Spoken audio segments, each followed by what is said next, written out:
In the call to the Congress of the People, the Congress Alliance said, almost poetically, let us speak of freedom, all of us together, African and European, Indian and colored, voter and voteless, privileged and rightless, the happy and the homeless, all the people of South Africa, of the towns and the countryside. Let us speak together of freedom and of the happiness that can come to men and women if they live in a land that is free. The report of the ANC NEC to the 1954 annual conference said, never in South African history have the ordinary people of this country been enabled to take part in deciding their own fate and future. There is a need to hear the voice of the ordinary citizens of this land, proclaiming to the world demands for freedom. Close quotes. From across the country, people responded in their great numbers, leading to the Congress of the People, which was the biggest single gathering of representatives of the people of South Africa.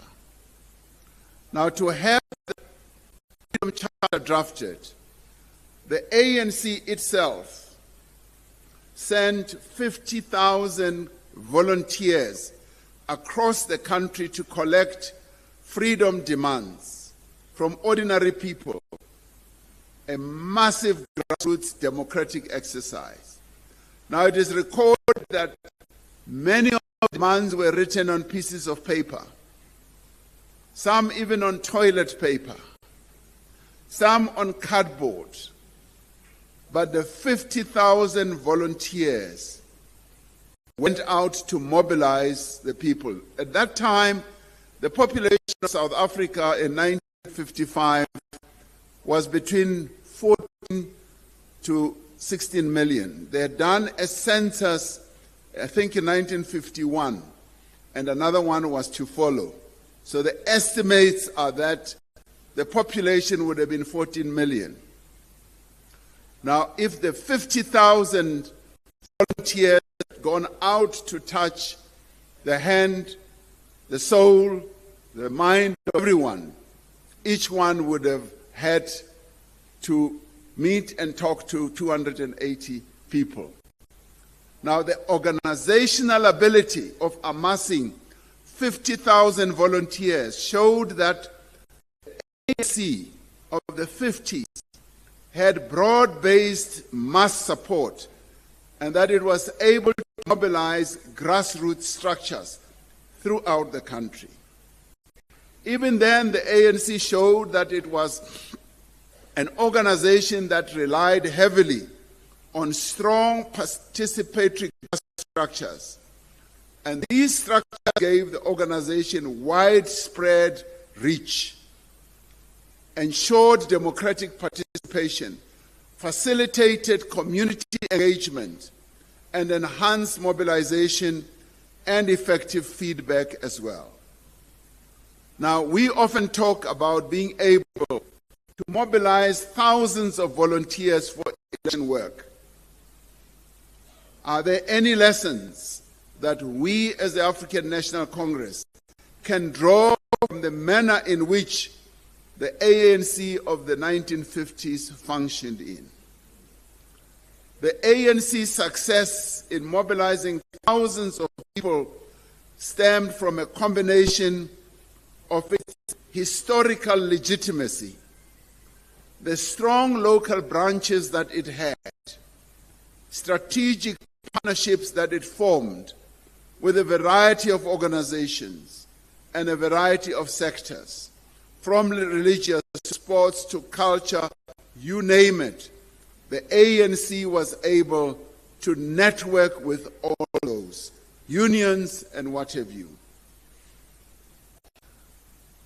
And it was able also to embark on dynamic mass campaigns and there was ongoing political education, which often took place at night in what were called night schools. And attention was also given to community needs. The ANC volunteers and leaders were able at the time to organize various manifestations. And some of those did not even need meetings. They just needed the network of our volunteers then.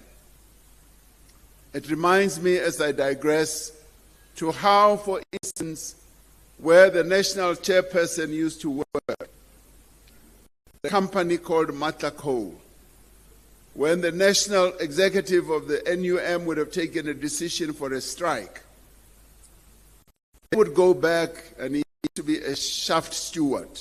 He was right low at the bottom. And they would go back, not even meetings.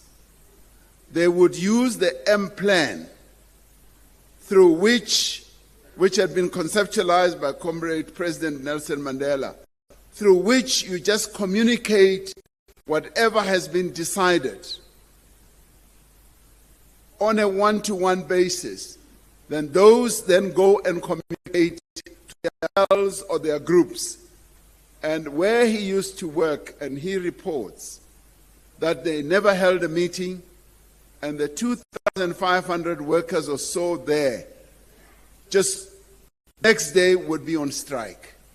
And the employers would be amazed that when was this planned? And it was this volunteer experience that the ANC used to work through as well. Now, these factors fostered active grassroots participation and deep community engagement, making the ANC of the 1950s a truly mass-based political movement in South Africa. Now, I always boast that we are the only organization that has a carpet type of network. Wherever you go in South Africa, you'll find an ANC branch, whether they like it or not. Now, this moment of memorializing the Freedom Charter, we also need to memorialize and draw inspiration to how our organization worked in the 50s when apartheid brutality was getting up to a high crescendo after the nationalists had won their election in 1948, and apartheid then started more formally and more brutally. They were able to organize even then. We have to ask ourselves whether we are able to continue with this rich legacy that the ANC had in the 50s. At the time of the Freedom Charter was drafted, apartheid was tightening its grip. The Freedom Charter boldly rejected racial hierarchy and demanded a society built on equality, democracy, and human rights. And you may recall that was a time when the Nationalist Party was propagating this fallacy about the swart gevaar, the fear of black people, deceiving white people in our country that black people wanted to drive them to the sea. Now, the apartheid government then saw the drafting or the adoption of the Freedom Charter as treasonous. It embarked on dawn raids across the country on the 5th of December 1956. They arrested leaders of our movement and put them finally on trial for treason. In Kliptown itself, they surrounded the gathering venue, raided the meeting, confiscated documents, photographed delegates, intimidated them. These actions were not random intimidation. They were also collecting material to criminalize the Freedom Charter and its authors. The 156 people from all races, both men and women, were arrested. These are people whose only crime was to strive for a united, free, and equal country. The charge was that was sort of put against them, or to them, was based on the Freedom Charter adopted at the Congress of the People. The state claimed that the Freedom Charter was a blueprint for overthrowing the government. The Congress of the People was portrayed as the first step in a revolutionary conspiracy, and thus the intimidation at Kliptown was directly tied to building the case that they wanted to put against the 156 leaders who were arrested. By March of 1961, which is the length of the trial that took place from 56 to 1961, you will recall that Comrade Nelson Mandela was a lawyer, and he had to keep on going to practice law but be on trial. And you may remember the pictures that appeared with many of our people going to the trial and observing what was happening. By 1961, all of them had been acquitted and discharged. Now, looking back, we see that the Freedom Charter campaign had a profound impact or effect on the Congress movement and its organizational structures and capability. It cemented the non-racial character of the movement, both in terms of its content and its composition. It enabled the Congress movement to expand its organizational reach beyond the urban areas, transforming it into a fully fledged national movement. As Comrade Ishmael Vardy says or notes in his 1995 history of the Freedom Charter campaign, and he says, the campaign for the Congress of the People and the Freedom Charter introduced within the liberation movement a degree of ideological uniformity and cohesion that did not exist previously. The Freedom Charter provided a clear and concise set of policies, aims and objectives, as well as principles. Now, the Freedom Charter set out a 10-clause vision for a democratic, equal South Africa. Now, having been drafted through mass public consultation, where 3,000 people had come together, and having adopted this document, the Congress of the People, it was a document that was later to be used as a mobilizing, organizing weapon in the struggle for democracy. It was adopted by many organizations across the country, and there seemed to be competition, even in the 80s, and it was a defiance against apartheid. And I remember very clearly in the union movement, union after union adopting the Freedom Charter and COSATU, demonstrating that we are not afraid. You may have charged our leaders in 1956, but we, the inheritors of this movement and this struggle, we are not afraid. And it was so impactful. I remember, and I digress for a minute, when I was General Secretary of the NUM, when we had to employ even organizers. We would not really focus on their ability to organize. The first question we would ask, what is your name? Where do you come from? Do you know the Freedom Charter? Can you give us clauses of the Freedom Charter? And if you didn't know the Freedom Charter, you didn't get a job. Now, Comrade Mantashe was lucky. He just escaped because he became an organizer in the NUM. He just scraped through and was able to tell us a few clauses of the Freedom Charter. And I want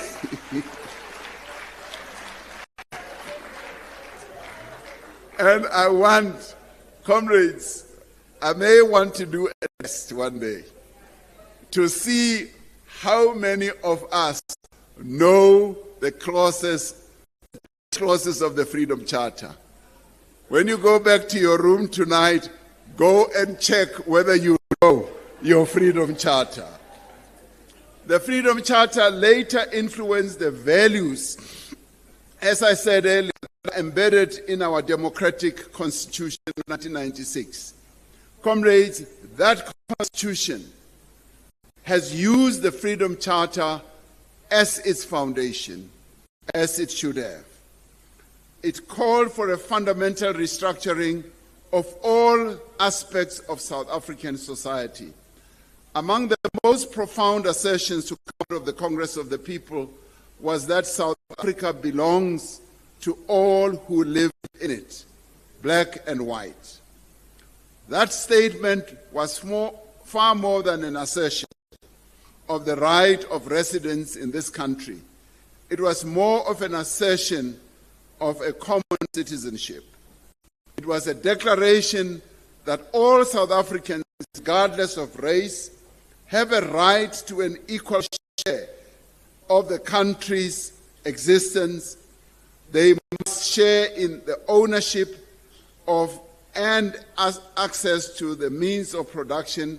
They must live a fair life, an equal life, and must have a fair share of the national income and public resources. The Freedom Charter called for the dispossessed and the disenfranchised to have equal ownership of their country. At the same time, it also made clear that white South Africans, descendants of those who had come as colonizers and settlers, also had an equal right to call this country their home. This principle has guided the African National Congress over many decades and is foundational to the democratic society we are building. The Freedom Charter declares that the people shall govern. And as South Africans, we must be proud that for the last 3 decades, we have consistently held free and fair elections, and that these elections continue to reflect the will of the people. And this is not our declaration only. It is what even those from outside our country observe.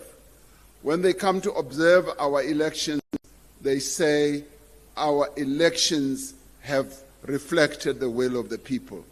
That was a clear aspiration that was set out in the Freedom Charter. Democracy is deeply entrenched in our society and amongst our people. We understand that democracy is much more than just holding regular elections. We should actively encourage citizens to be involved in community building, in duties, in civil society, and in local campaigns. We should also continue to say that as citizens, we all have a responsibility. One of those responsibilities is to participate in voting. One of those responsibilities is to express our views.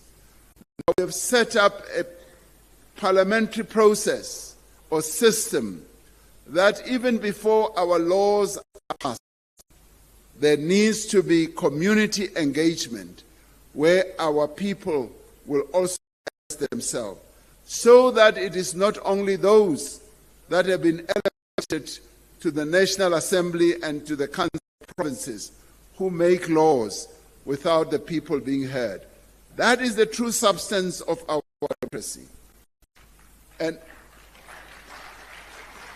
comrades, this is something we should hold very dear. But it is also something that has been passed on to us by our forebears when they drafted the variety of documents, 14 documents that I've referred to.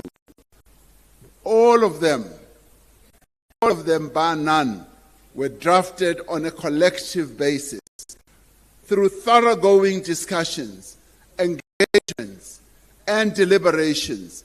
And that is the culture, and that is the tradition that we have as the people of South Africa.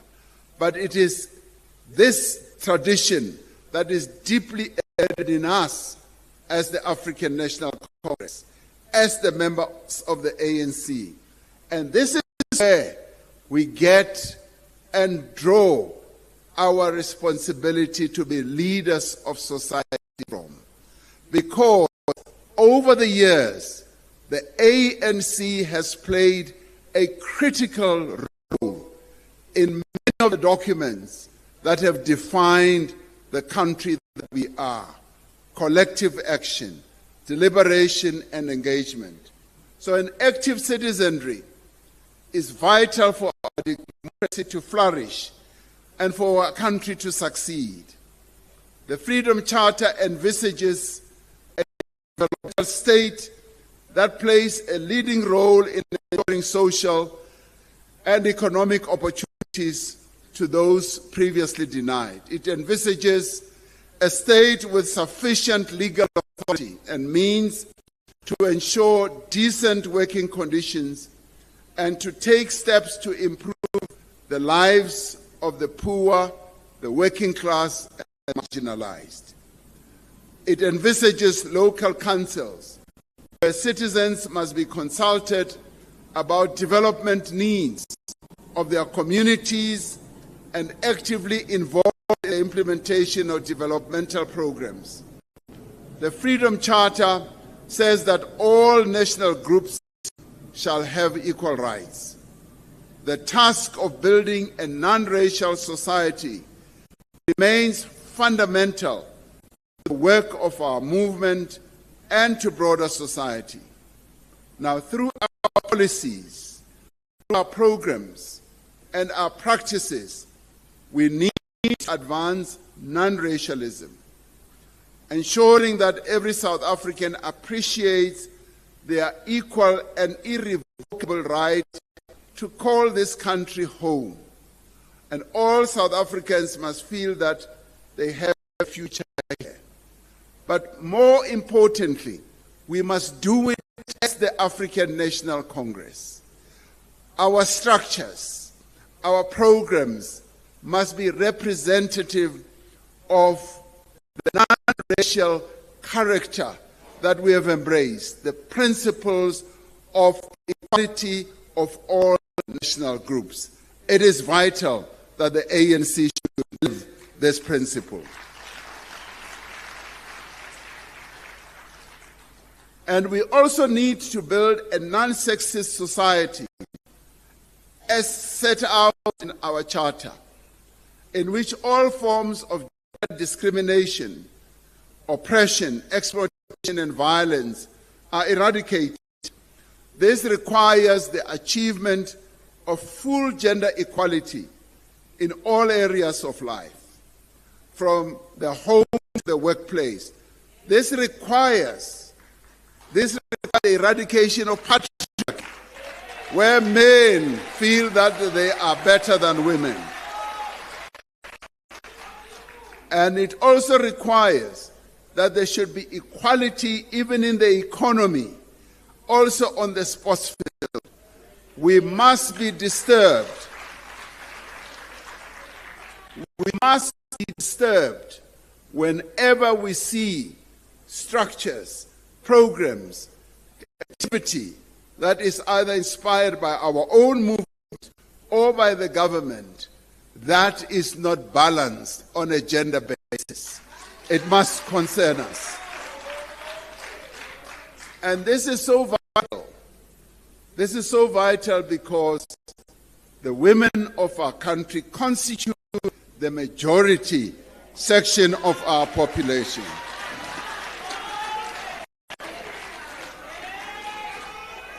Now, as we mark the 30th anniversary of the Beijing platform, as I said when we opened, we need to ensure that we have effective policies and programs to advance the empowerment of women.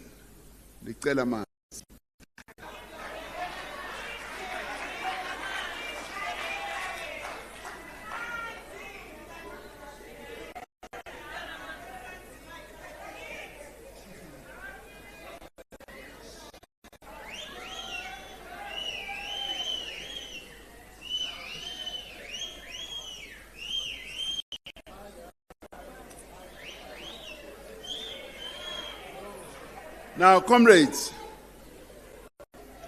having recognized that gender-based violence and femicide is a national disaster, we need, as the African National Congress, to mobilize all the energy and all the resources of society to end gender-based violence.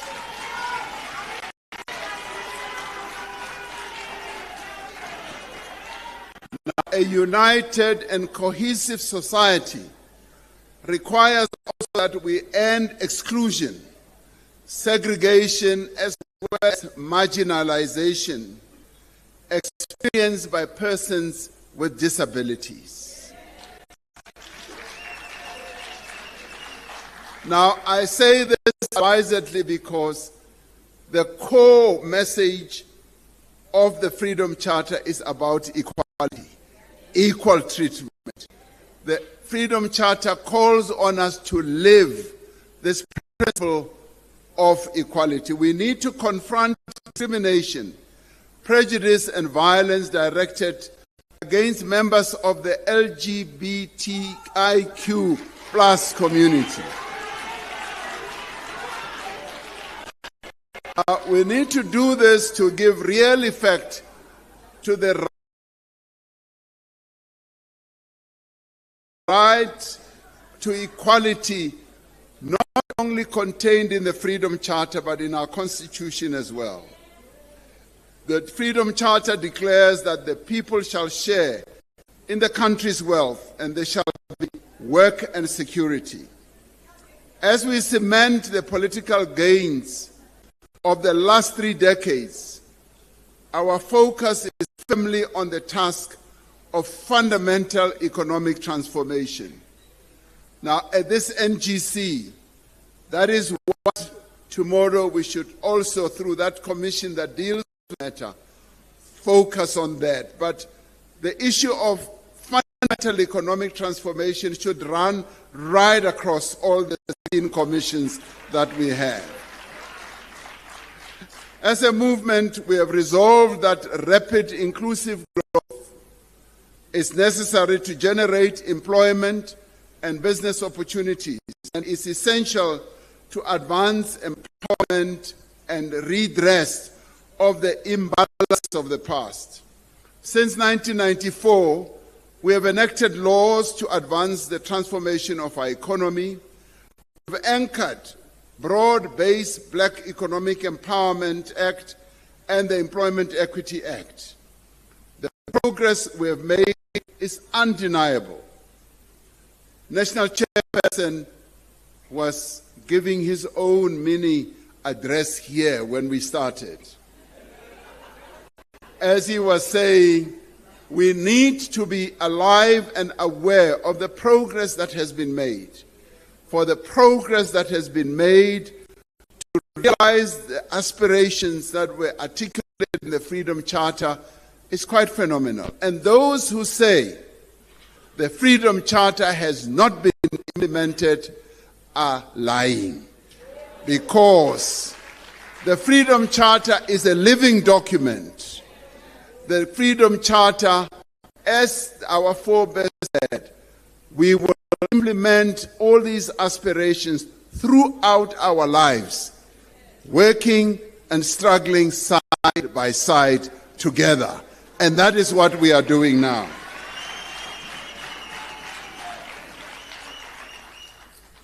So the progress we made is undeniable, needs to increase. We have seen real changes in ownership patterns. We've created a middle class, something that was unheard of. Many of our people have now been able to live a better life than they did before, but we want them to live even a much better life. That's what we are struggling for.